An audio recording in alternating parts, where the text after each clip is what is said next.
This week we are talking about Saleen's new hydrogen combustion car and how Apple CarPlay is about to take over your whole ass ride. Plus, Bugatti's insane new HYPERCAR. But first, why KOENIGSEGG JESKO owners are not allowed to drive their cars. It's the big three. Welcome. Howdy, guys. What's up, everybody? How are we? We're doing great. We're doing Nolan. great. My name is Nolan Sykes.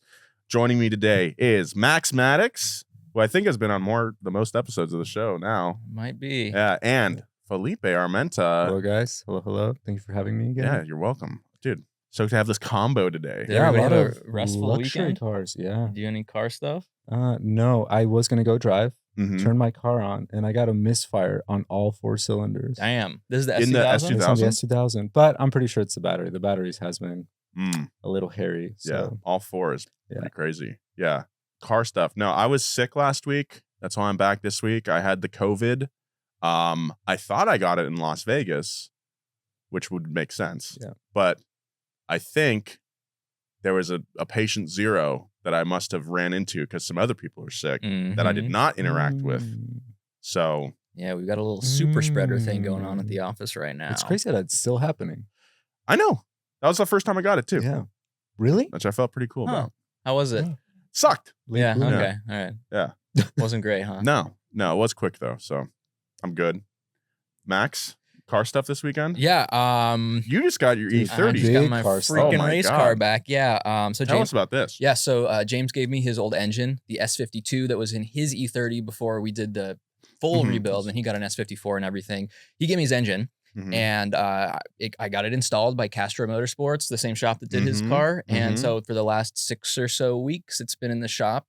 Man, dude, they shaved the bay, painted it. It looks insane. Yeah, dressed the engine up. It is, it's sick. And so I had never driven a swapped E30 before. Yeah. Mine was stock, and we're You must have talking been about like so maybe excited. 150 horsepower. I've had that car for 14 I thought years. you did a swap on it here though. Yeah, so it's been through evolutions. So Uh-huh. it's the ES, which is like the lowest spec version of the E30. Okay. This is a 1986 BMW 325 ES. So that motor was like 110 horsepower. Mhm, And then mhm. so I swapped in another M20, which is from a 325i, which is an E30 engine. Okay. And so that bumped it up to like 170, which is pretty good. I mean, like a 50% power light car upgrade like is that. good. Yeah. And I would say I was fairly content with that. But then I got this opportunity to have an Mhm. S52, which is like, that's the E36 M3 engine. It's kind of Okay. like a holy grail E30 swap. Like And- that's the definitive, like that's what you want to put in your car. Yeah, and I think for whoever's listening and is not familiar with Castro Motorsports, Mhm. they do incredible builds. They work with. Yeah, they did Tyler the celebrities, Creator's yeah. car. They did the ASAP. Frank Ocean E30. Did they do um, ASAP Rocky or who was? they did, Travis Scott. They had his car in the shop, but they didn't do the work on I it. see. They did a Shad Wares E30, Oh, and mhm. they're like the go-to E30 like, guys, but also yeah. BMW guys. You go to their shop and their parking lot is like filled with just Cool. crazy ass BMWs just covered in dust because they're waiting to go into the shop and you're just like, how is this here? Yeah, But it Wow. like just chilling. Like I think the last time I was there, what's the BMW has like a purple, like it's not Oh, midnight Daytona purple. Violet. Yeah. Yeah. Daytona Violet like clown shoe was just chilling in there. Sick. I'm just like, what the Is it Techno Violet? Techno Techno Violet Violet, was the maybe, other one. yeah. Yeah. Yeah. I Or, love uh, that. Grimace Purple, as we all know. Yeah, around it's here. just insane. Those guys are awesome. Castro himself is like a really cool dude. Great dude. Yeah. So anyway, I got my car back. Yeah. How is and, it? dude? Oh my god! Right, I remember the first time I drove our Civic because I had driven it, when it was just a D16, and, Yeah. and it was like stepping on the gas for the first time. It's not the fastest car you've ever driven, but it's just like in that little machine, having that much power is so fun. Mhm. It's like the most contagiously fun car I've driven. I How think much like horsepower is it pushing out now? 250. Oh, that's more than enough. In a little car like Or that, it's like- screams. What like suspension do you have in the car? Did they just did the engine swap, right? Just the engine swap and then some like paint stuff here and there, Right. some body Painted work. your front Yeah. bumper. That was the deal. Yeah, Yeah. the car has to all be one color in order for me to receive the engine. So yeah. Dude, yeah, it rips. So I've been driving that around all weekend. That's killer, man. And yeah, suspension wise, yeah, I've got some iBox springs and Coney Oh, okay. shocks. Good. So yeah, pretty Nice. reasonable setup. I Nice took it setup. I took it for a drive in the Crest, and it's unreal. That's sick, it's man. like Never had that much fun Dude, driving the car that I congrats. own. I saw your That's pictures. sick, I was man. blown up. Like the engine bay, I was like, that. It's so Because I clean. remember I saw you when you were swapping the other motor here. And I remember seeing that engine bay and I was like, Yeah, I still have Damn. a scar on my face from dropping an axle on my head when I did that swap. So. It's a lot easier to not do it yourself. Yeah. Yeah. It is. Funny how that works. All right, let's get into our top stories this week. A KOENIGSEGG JESKO, or JESKO, I think is how they pronounce it. We're going to be having a lot of fun pronouncing Yeah. hypercar names today. Yeah. KOENIGSEGG JESKO recently went up in flames. The hypercar was taking part in a luxury car rally in Greece when it caught fire. I think they were doing like across the EU kind of trip. I think their final destination was like Croatia or something. Anyway, this was right in Greece. Following the incident, KOENIGSEGG reached out to all 28 JESKO owners out there, so maybe you got this message as well, and asked them to stop driving their cars until they could figure out what happened, what caused this fire here. Luckily, nobody was hurt. Good. God, yeah. Did you guys see the pictures of this thing? I have not seen the pictures of this thing. It's crazy. It just burned out husk of like Mm. in $3 million car. So this thing's gone then. Yeah. Oh yeah. It's gone. So the JESKO in question had barely over 100 miles on the odometer, Wow. 200 kilometers. So 120 miles. This was a limited edition JESKO Attack version with over 1,600 horsepower, and with options, it cost well over $3 million. This one, so it had a bare carbon finish, which they charge you for, of course. Okay. And then it had, I think, 24 karat gold like inlay on some my stuff. Opulence. Yeah, God. very opulent car. Great word, Felipe. You know, that's one of Thank those you. examples where you feel bad that the car doesn't exist anymore. It's a very it's a piece of art. Yeah. You don't really feel that bad for the guy because, like, if you spent $3 million on a gold carbon fiber And- car, you're probably doing all right. What's funny is I read an article about this, and he was able to just get another car to complete the rally in. Like, so he's just driving in some other Oh my hypercar God. right now. Really? Of course. Yeah, I mean, so these guys. I mean, it was like it's a loss, and like, yeah, that sucks. But you're right. It's like in the article, it's just like, fortunately, the driver and passenger was okay. Driver was able to secure another Had it vehicle. shipped all the way out there. Basically, it's just like, okay, well, sick. Happy for you, bro. Yeah.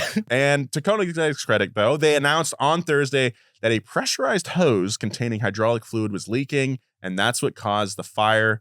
And they are now developing a fix for it, and they're going to do that fix to all 28 JESKOs. Really? out A there. recall. Wow. Yeah. This to me it's shocking because I feel, I've seen all the Christian von Koenigsegg build videos in his shop, and I've never, it's like just beautiful space. The attention to detail's insane. The man is crazy. And for The this to man is happen, I insane. guess it can happen to anyone. I mean, when you're building these. Things happen, man. Yeah. Especially when like these cars so limited. I mean, if they of course do all the testing they can, Yeah. but things happen. I mean, things like problems like this happen in normal production cars, but because the scale or how the production of scale is so great, like for a company like Ford, like they can maybe find the issues a little faster. That's true. I mean, and, building 28 examples of a car is wild to think that they're building a full car that they're making and sending to people. And of course, there's going to be issues here and there. Yeah, Building a car is hard, It is hard. as evidenced by my axle scar. So in more insanely expensive hypercar news this week, Bugatti released their latest $4.1 million car last Thursday, the Tourbillon. Have you guys seen this thing? I have. It's like I a have. big fat Chiron. It's like a squished down Chiron. It's so almost. cool, Yeah, dude. it's Yeah. very cool. To me, it was almost like an Aventador. Got a little freaky with the Chiron. It has more angular accents. It's a little more aggressive. One of the headlines of this car, in the interior, the gauge cluster looks like a watch, which is cool. Well, that's where the name comes from. That's right. Yeah. Tourbillon is some sort of timekeeping Mechanism. mechanism You're really, in a you're watch. really pronouncing that Tourbillon. really well. Tourbillon. What? I'm not. Yeah, the new Bugatti Tourbillon. 4 billion. Tourbillon. Man, you seen them new Tourbillons? It's even better than the Chiron. The Chiron, the Tourbillon, the Veyron. Veyron. It is pretty fun. Yeah, that is funny. I did, dude. I saw a picture of all the Bugattis: the EB110, the Veyron. The Oh, you mean the Chiron. Eb 110? Cousin Eb, dude. All of those cars in a lineup, you can just see the evolution. Mhm. Yeah. It's pretty, I mean, even when you go look at some vintage ones with like Jay Leno has, like the shape of the grill and everything, it's the same. It's So really cool cool. to see that held The over iconic hundreds elements. of years now. So, like we said, the gauge cluster looks like a watch. Big headline. Was made by Swiss watchmakers. Includes titanium and gemstones like ruby and sapphire in this thing. It's just amazing. They released a little teaser video, and you can see it. The speedo is like the minute hand, and then the revs, the RPM, the tachometer, that's what that's called, is like the hour hand of a watch. It's really cool. And you've seen how the steering wheel behaves too. It's not like a regular steering wheel where the spokes turn with it. It's like only the outside turns, and then the inside remains. Very French. Everything is fixed. Very French. That's cool. I mean that, and then I also saw a piece where the center like cluster looks like clear plastic, but it's crystal. They found a way to like mold this crystal and print these parts. That's crazy. Wow. Yeah. So interior is obviously very impressive. No screens. Also, one screen. Very cool. There's a screen. There's one pop-out screen.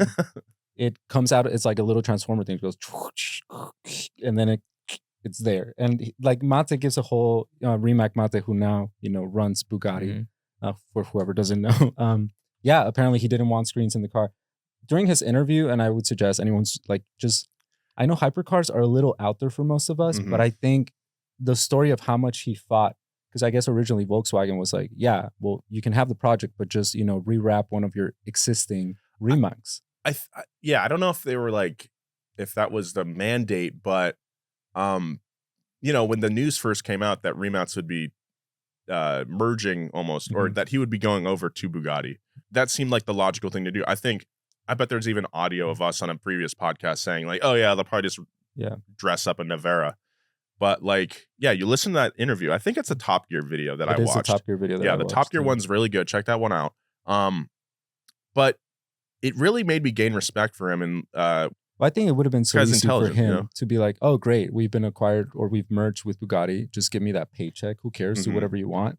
But yeah, he in the video, and like I don't want to give too much away from that video because it's great. But yeah, he made like a model so he could show it to the then CEO of Volkswagen and be like, this is why you need to let me do my thing. Cool. Down to keeping the motor, which we're gonna get to in a sec, but the engine in this thing. Yeah. I just really gained a lot more respect for him. I think, did we talk to him for like a video for B2B like a couple years ago? Many years ago. I believe Jer's spoken with him. Yeah. So I don't know, just again, gain a lot of respect for him. So let's talk about this hybrid drivetrain. Let's talk about it. So in this car, in the Tourbillon, it's got an 8.3 liter V16 engine. Dude, V16. Yes. The size of this thing. Dude, yeah, not a W16, which saves space. W16 is huge. Yeah. It's 2 V8s because it's long otherwise. That's the thing. With V16 is 2 V8s long-wise. Yeah. So this thing has a crankshaft that is a meter long. Yep.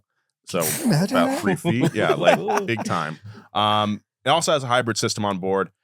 So if you need a reminder of what this thing sounds like or want to see the gauge cluster in action, sorry, audio listeners, here we go. Let's hear it.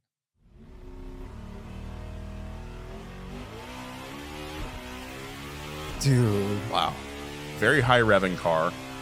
I love that center kilometers gauge. per hour. 180. 440 miles an hour. How high will she go? 440? These revs out so much. I mean, what is this, an S2K? I didn't know this, prior to watching the video, but the motor's built by Cosworth. Oh, really? I didn't catch that. Yeah, wow. And there's a section where they, I guess, Mate is referring to the V16, and he goes, when he went to Cosworth for inspections, he sees there's a Valkyrie motor, there's these like other Cosworth engines. It's like, and then there's a V16. He's like, this thing is so big. Jeez. I want to see it in person. So yeah, it revs to 9,000 RPM and makes 1,800 horsepower. Perfectly insane. Makes 1,000 horsepower on its own, the engine. And then with the electronic motors, you got 2 motors in the front, 1 motor in the back, adds another 800 horsepower. Insane. Max, sorry, I interrupted you. What were you going to say? No, I mean, I just think that's a perfectly reasonable amount of power. Yeah. And frankly, I think that rich guys need that much power. Yeah, they really deserve it. So come on. Babe, it's got 2 motors. So without the electric motors on board, the V16 actually makes less horsepower than the outgoing quad turbo W16. And the car does have a lower top speed of just 248 miles per hour. Dude. Sorry, guys. Bugatti says they want to focus more on the sound and the feel of the engine more than anything else with this car. And I think, as the world, as electric cars get more and more popular, we're kind of in a little dip right now, as we highlighted in the video we released last week. I still think that electric it'll have a bigger resurgence later on, just as the infrastructure gets more supportive. But I think this will be the route that a lot of these luxury car makers go. A lot of these luxury hypercar makers go. Is like a hybrid drivetrain. I mean, dude, 1,000 horsepower on its own, that's impressive. But that would have been really impressive 10 years ago. Yeah. But now it's 2,000 horsepower is the next mountain. And that's to me, that's what's so interesting. I feel like that all of a sudden there was a flip. And I think Gordon Murray was a little bit ahead of the curve with developing the T50 with that insane naturally aspirated engine. And a lot, like you said, I think people realize it's not the time for electric yet. Let's go back to developing efficient gas-powered combustion engines. Bentley is going hybrid soon. Yeah, they've got some reveal coming out pretty soon with that. I get it. But yeah, NA, dude. Naturally aspirated, 1,000 horsepower. It's just insane. Just imagine what that feels behind you, down the road. And they're talking about making a front engine one too, from what I've seen. Oh yeah, that's right. Because there was a 4-door sedan, Bugatti, in the works. Yeah, I mean, we knew about that a couple years ago. It's oh, what's Bugatti going to do next? A sedan. Okay, crazy. So, dude, hop in the Bugatti truck with the boys. Dude, the Bugatti truck. So cool. Bugatti, if you guys want to collab, they'll help you build the truck.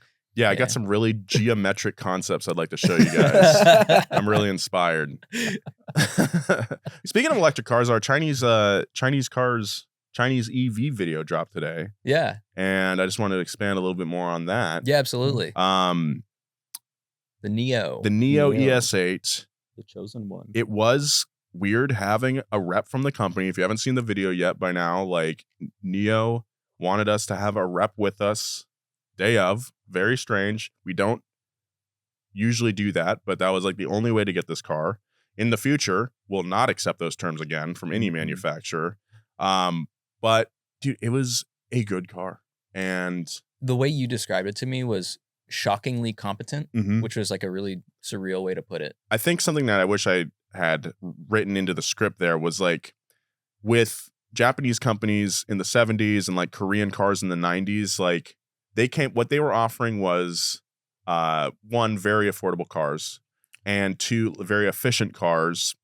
If that was their watermark, and now those brands like Toyota and Honda and even Hyundai, where they are today, a brand like Neo coming in at such a high level and executing their product, I'm just imagining what they'll be in 10 and 20 years. It's something I think about it often. I find it very exciting. I was watching a video about this collaborative tech culture that China has. And I think that's what's pushed them so far in the development of everything up to cars.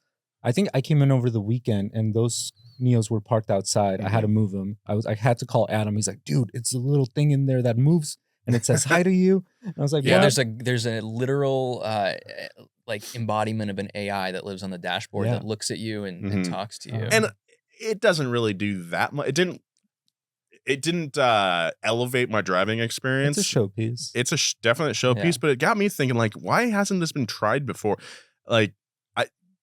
In retrospect, I can't really see an American company thinking of that.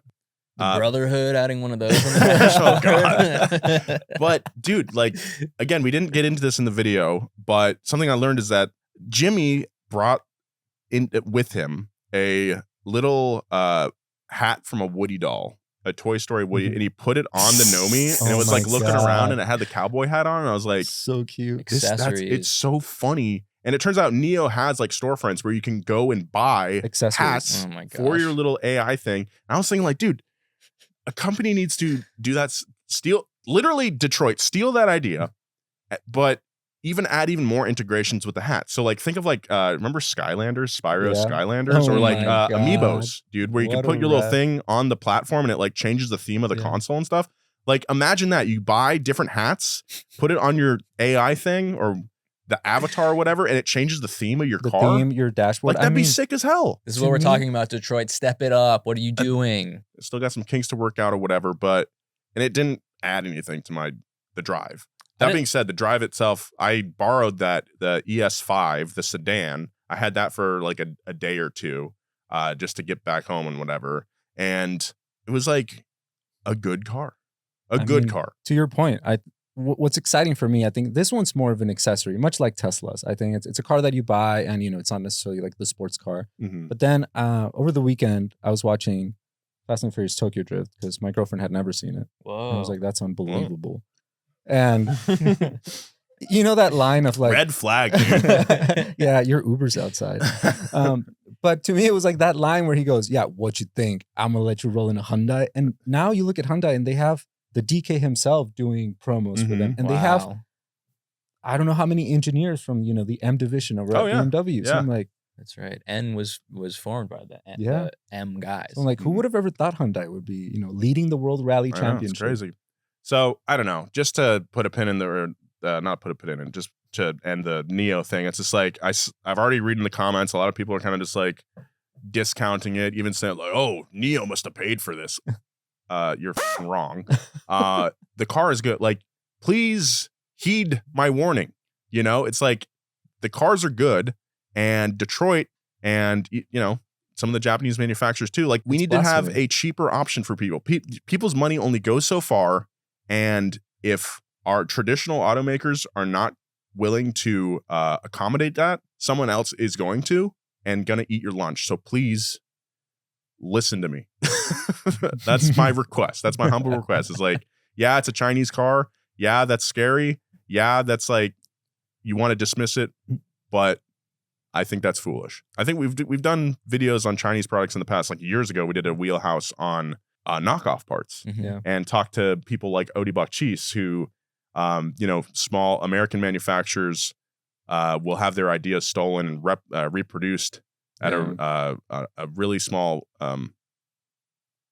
price point. Really low prices get undercut. People will go on Temu or Wish or Amazon or whatever, or eBay, and buy these cheap knockoff parts, and it's like that really hurts American manufacturers. I grew up in a machine shop basically, and like I know that firsthand. Like, I will always like support American manufacturing, and I just don't want to see that undercut. Anyway, I'm with you, dude. Shout out to the one commenter last week who noticed my salvage jeans that I was wearing.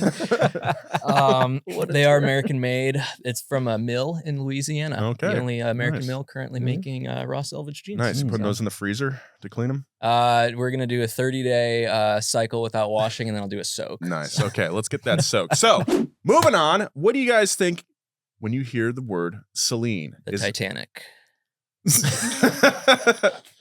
Well, it also might be the Saleen S7. S7. Oh, yeah. Okay. Which Yeah, I feel like all of us know from video games or Bruce Almighty. Yeah, dude, that Bruce was my Almighty, favorite car dude. when I was 8 years old. It's the best movie. It holds up, dude. It's so funny. Or you might think of Saleen Mustangs. In the past few weeks, the company has announced it's developing a new race car called the FOENIX H2, and a road car that will be based on it. So they partnered with a French engine maker called Solution F to get engines for both cars.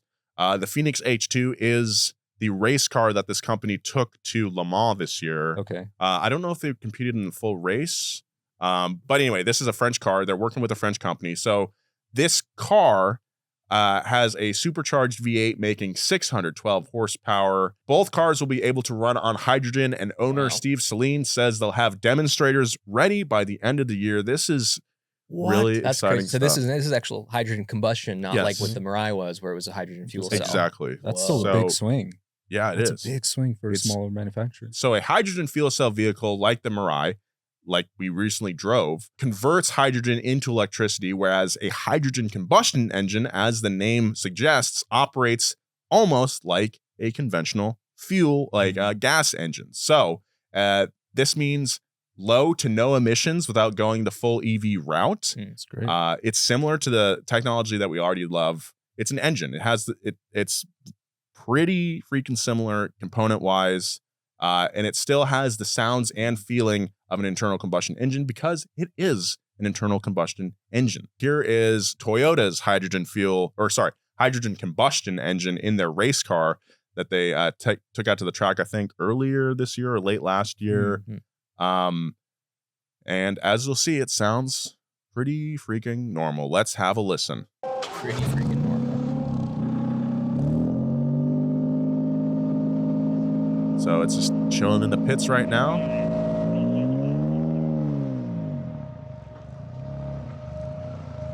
Oh, it's GR Corolla? There you go. I mean, it sounds like a 3-cylinder engine. Cool. I believe that's what that one is. I think. Does it still make water like the Mirai does? I think so. Oh. Yeah, because it's hydrogen. I mean, that's what's being combusted. So, yeah, I think it's just water. I'll be damned. Yeah, pretty sweet. Hell yeah, Saleen. Hell yeah, Saleen. I know there's some reservations from people about hydrogen just being kind of like a scary combustible gas and, you know, thinking about the Hindenburg and stuff. But my understanding is that, like, it's set up in a way so if there's a collision, it just immediately releases all the hydrogen, so there's nothing left to combust. And I would I would imagine that they've figured that out probably by now. Also, is this a homologation piece that they're trying to do, or I find it so interesting that they're going with this technology for a road car. I wouldn't be surprised. Maybe not homologation, but this FOENIX H2, wouldn't surprise me if it's based heavily on that. Because I mean, now most of the development work is done and making that race car roadworthy. You know, it's going to be super limited. I have to imagine, just like the S7 was. Like I don't think have you guys ever seen it? So when I was in high school, one of my buddies, you know, they're pretty well off. So they invited me to his house one day. He's like, Phil, you got to come over. I roll up and I thought it was an S7 parked outside. I lost my absolute mind. And then I got closer and it was an NSX with the Veil side body kit on it, which was still really cool. Don't get me wrong. Cool. But I think that's the only time I've ever come close to thinking I've that never I saw seen an one. S7. That is a mirage. God, if I saw one on the street, I would lose my shit. So this stuff is not as crazy or far-fetched as it sounds. Hydrogen combustion engines. 20 years ago, BMW even made a small batch of 7 Series sedans with this technology, which I had no idea about. I had no idea. Time to find one of those and add it to your collection, Max. I'm good, man. Several companies and automakers like Bosch and Alpine have built hydrogen combustion prototype race cars like the Ligier JS2R and the Alpenglow. Alpenglow. Companies like Honda, BMW, and Toyota are also investing in the technology, which we covered pretty extensively on the Toyota side a couple weeks ago. Liquid hydrogen doesn't have to be kept at high pressures like compressed hydrogen, but it does have to be kept at negative 253 degrees Celsius. Wow. Which, the technology I don't know metric, but that's pretty cool. Frigid. That's got to be at least 15 degrees Fahrenheit. I bet the fridge that holds that has some pretty crispy beers in it. Yeah, I'll have one of those cold ones.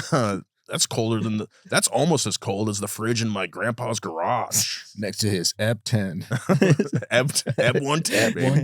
So what is inhibiting this technology? Well, like hydrogen fuel cells, it mainly comes down to the lack of infrastructure and investment, especially compared to battery-powered EVs.